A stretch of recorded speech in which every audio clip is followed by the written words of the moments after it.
Peter Simons was the son of a poor fisherman who lived in a solitary cottage built of rough stone on the steep side of a rock which faced the sea. Behind the cottage, the dark, jagged cliff slanted up to a great height. Before it, you might look straight down upon the sea, 200 feet below. Steps were cut in the solid stone, which led winding down to the shore.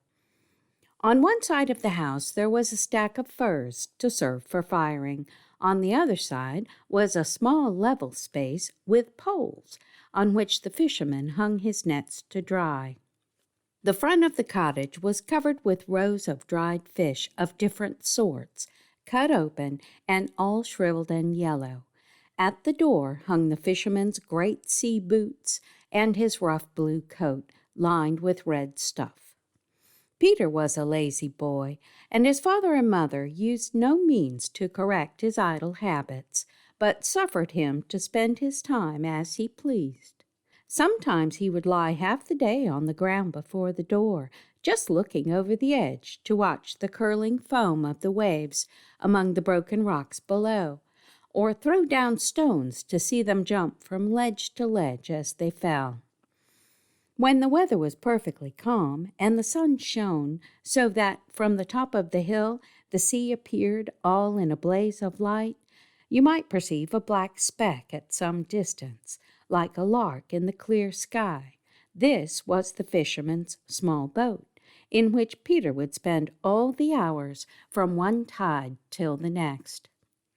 Having anchored the boat on a sandbank, he would doze with his hat slouched over his face, or, if he was awake, listen to the tapping of the waves against the side of the boat, and now and then halloo to make the gulls that were swimming about rise into the air. But most often, in fine weather, he would saunter along upon the beach, to a neck of sand about a mile from his home. Here there was an old hulk of a sloop that had been wrecked at a spring tide, so that it laid high upon the beach. It was now half sunk in the sand, and the seaweed had gathered round it 3 or 4 feet deep. It was Peter's delight to sit upon the deck, lolling against the capstan, while his naked legs dangled down the gangway in the forecastle. When the weather was too cold to sit still out of doors, and when his mother drove him from the chimney corner, Peter would take a large knife and an old hat and gather mussels from the rocks. But almost the only thing of any use which he did in the whole course of the year was to plait a straw hat for himself and patch his jacket. Peter seemed always dismal and discontented. He seldom more than half opened his eyes, except when he was searching the crannies of the rocks and fumbling in the heaps of seaweed after a storm, in hope of finding something that had been thrown up by the waves. Indeed, he lived in expectation that some great good luck would one day come to him in this way, and so, in fact, it happened. One morning, after a gale of wind and a very high spring tide, the sea retired so far that Peter made his way to a reef of rocks which he had never before been able to reach. There were 2 hours before the tide would oblige him to return. He determined, therefore, to make the best use of the time in hunting over this new ground.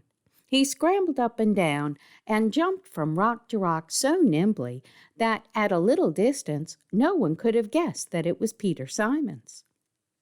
He dived his arm deep into the weedy basins in the rocks and groped with his hands under water among the pebbles, shells, and oily weed with which they were filled. Nothing, however, was to be found, except now and then a whitened bone, a piece of green sheet copper, or some rusty iron. Peter stayed till the sea had several times run over the sandbank which joined the reef of rocks to the shore. It was now necessary to make speed back, and he took such long strides in returning that he sunk over his ankles in the loose sand. Just before he reached the solid ground, he set his bare foot upon a staple and ring, to which a small rope was tied. He pulled the rope pretty stoutly, supposing it to be fastened to a piece of timber from a wreck. But in doing so, he dragged from under the sand an iron box, about 6 inches square. It was very rusty, and he would have thought it a solid block of iron if it had not been for the appearance of hinges on one side. "Now," said Peter, "here's my fortune, to be sure, in this box. What should an iron box be for but to keep gold and diamonds in? Nobody shall know a word of this till I see what's in it." He knocked and banged it about on the rocks for some time to get it open, but finding his efforts vain, he determined, for the present, to carry it to the old sloop, where he spent so much of his time, and lodge it safely in the sand which filled the hold. By the time he had done this, it was nearly dark. Although he had been kept awake some part of the night in making various guesses of what might be in the box, and planning what he should do with his treasure, Peter rose 2 hours before his usual time the next morning. The rising sun shone upon the highest peak of the rocky headland just as he climbed upon the deck of the sloop. He had brought a large knife and a hammer with him to force the box open, but he found he could not get the point of the knife in anywhere, and all his blows with the hammer only made the rusty flakes of iron peel off from the sides of the box. No trace of a keyhole could be found, and when the top of the box was cleaned, it appeared that the lid was screwed down on 3 sides. Peter buried the box again in the same place and set himself to think what was to be done. He knew that the blacksmith at the village could open the box easily enough, but he would trust his secret to nobody. The only way, therefore, was to procure tools and go to work upon it himself. Lazy folks, when they choose to exert themselves, are often very ingenious and sometimes even very diligent. Peter had not a penny of his own. How was he to get money enough to buy a screwdriver? Peter Simons, as we have said before, could plait a straw hat pretty neatly.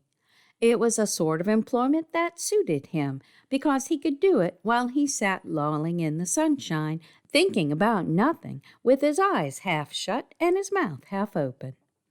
He thought that if he made 2 or 3 hats, he might be able to sell them at town for as much money as would buy the screwdriver or what other tools he might want. He procured the straw, therefore, and taking it to the cabin of the old sloop, went to work more heartily than he had ever done in his life before. Peter's father and mother concerned themselves very little with the manner in which he spent his time, and when he took his dinner with him and was absent the whole day, his mother was glad to get rid of him and asked him no questions when he came home in the evening. The first thing that Peter did every morning before he sat down to his straw hat making was to take the box out of the sand and make some violent efforts to force it open without further ado. But after spending some time in turning it about, looking at it, banging it against the rock, and trying to wheedle in the point of the knife, he quietly buried it in its place, having convinced himself afresh that the only way was to go on steadily with the plan he had determined upon. He often wondered that he could not hear the diamonds or the guineas rattle when he shook the box, but he concluded that it was stuffed so full that there was no room for them to wag. After Peter had been thus diligently employed several days, he began to feel a pleasure in work which was quite new to him. Although he now rose 2 or 3 hours earlier than he used to do, the days seemed to him shorter instead of longer than they did when he spent all his time in idleness. He almost lost his habit of yawning, and when he went home in the evening, instead of squatting down sulkily in the chimney corner, he would jump about the house and do little jobs for his mother. "I don't know what's come of our Peter," said his mother. "He's not the same boy that he was." At length he finished 3 straw hats, which he reckoned he might sell to the boys on the quay at the neighboring seaport town for a shilling at least. Off he set, therefore, early the next morning, going a roundabout way to avoid being seen by anyone who knew him. The distance was 10 miles. He sold his hats in the course of the day, bought a screwdriver and an iron wedge, and got back in time to go and deposit his tools along with the box before he returned home. Although he was very tired with his walk, he rose the next morning before daybreak, and he felt no doubt that by the time his mother had made the kettle boil for breakfast, he should be a rich man. But Peter reckoned rather too hastily. He soon found that he could do nothing with the screwdriver. All his efforts only made the heads of the screws smooth and bright. He perceived that he must cut off the heads of the screws by filing deep notches in the edge of the lid. For this purpose, he must get 2 files, to procure which he must sell at least 2 more hats. This was a sad trial of Peter's patience. It was a whole week before he made his second journey to the town and bought the 2 files. But he had now a long job before him. Not being used to hard work, it was late in the evening before he had made a notch so deep as completely to cut away the head of the first screw, and there were 9 screws in the lid. His arms ached so much when he went to bed that he could hardly sleep, and his wrists were so stiff the next morning that he made very little progress in his work during the whole day, but kept filing faintly, a little at one screw and then a little at another. The third and the fourth day, however, he seemed to have gained strength by labor, and after a week's toil, he filed away the head of the last screw. But even now, the screws were so completely rusted into their holes that he began to think all the force he could use would never make the lid move. At length, a lucky blow drove the iron wedge a full inch under the lid, and after a great deal of twisting and hammering, the box came open. And what was in it? Nothing at all. Empty! Empty! Quite empty. With the hammer in one hand and the wedge in the other, Peter stood staring into the box a long while, scarcely knowing where he was. At last he scrambled up out of the hold of the vessel, laid himself down upon the deck, and cried and sobbed for an hour or 2. But he resolved that he would not be laughed at for his disappointment, so he dried up his tears, slunk home when it grew dark, went to bed without taking his supper, and fretted till he fell asleep. But Peter Simons had now learned to exert himself. His thoughts had been actively engaged for several weeks. He had felt the satisfaction of earning money by his own labor. He had broke the habit of lying in bed till breakfast time. He had become really stronger by hard work. In short, he could not bear the thought of living for the future as he had done, in wretched idleness.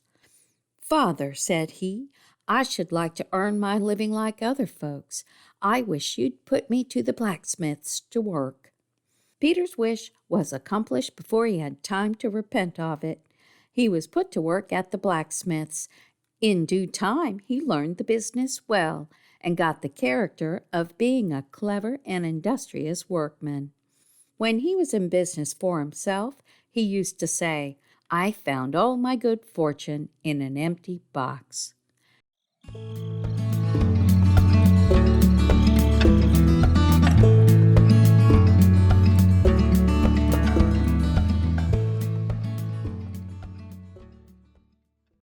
Slant.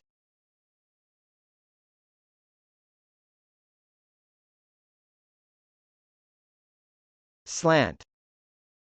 Furs.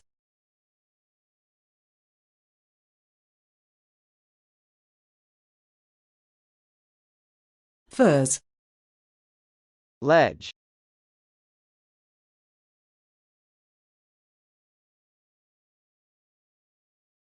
Pebble.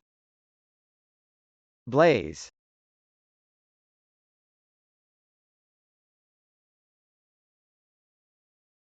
blaze, speck,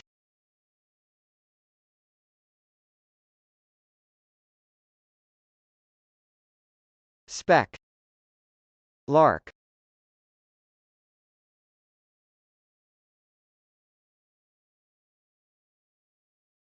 lark, slouch,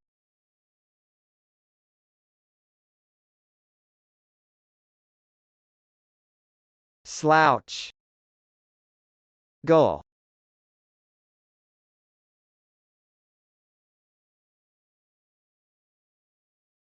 gull, saunter,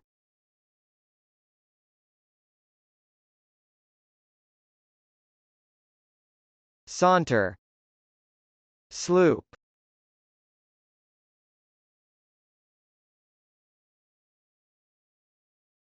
sloop, law,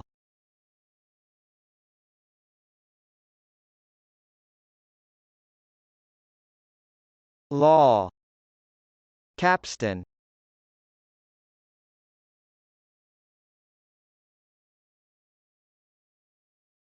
capstan, gangway,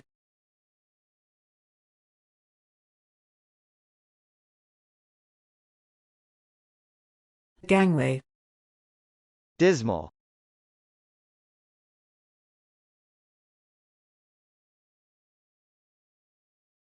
dismal, cranny,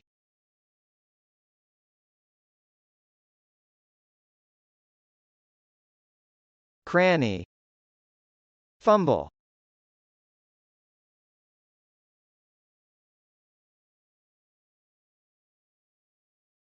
fumble, gale,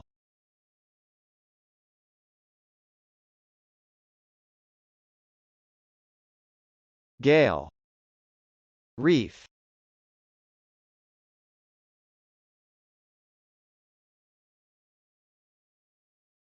reef, nimbly,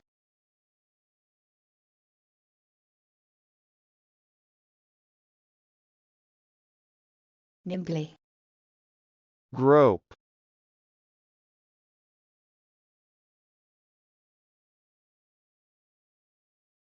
grope, pebble,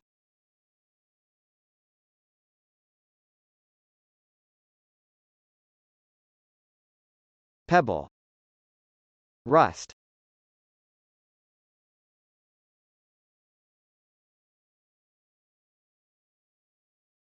rust, stayed,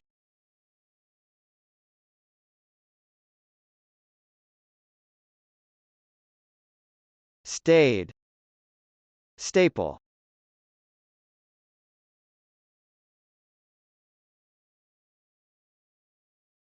staple, hinge,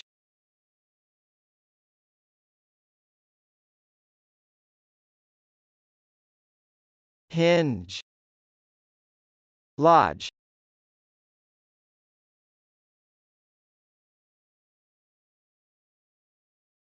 lodge, headland,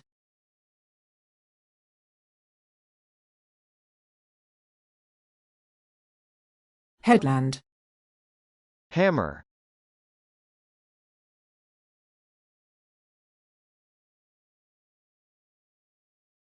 hammer, procure,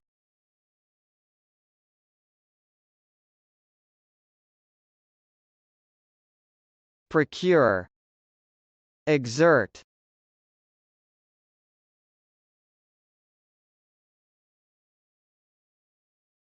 exert, ingenious,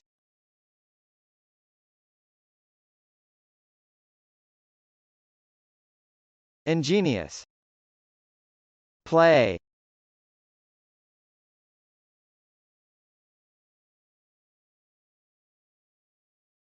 play, heartily,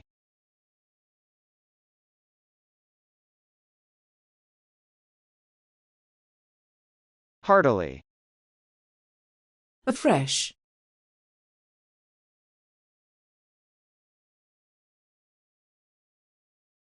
afresh, wag,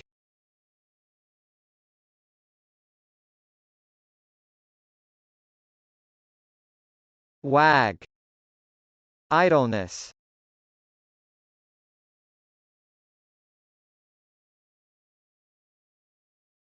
idleness, sulkily,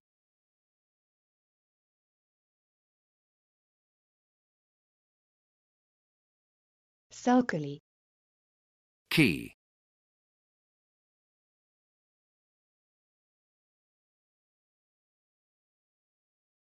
key, wedge,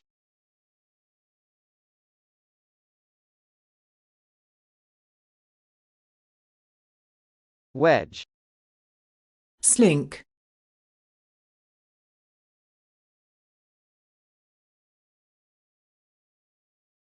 slink, fret,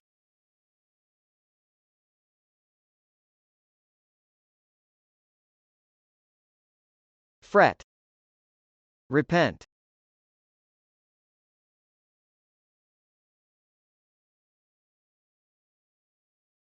repent.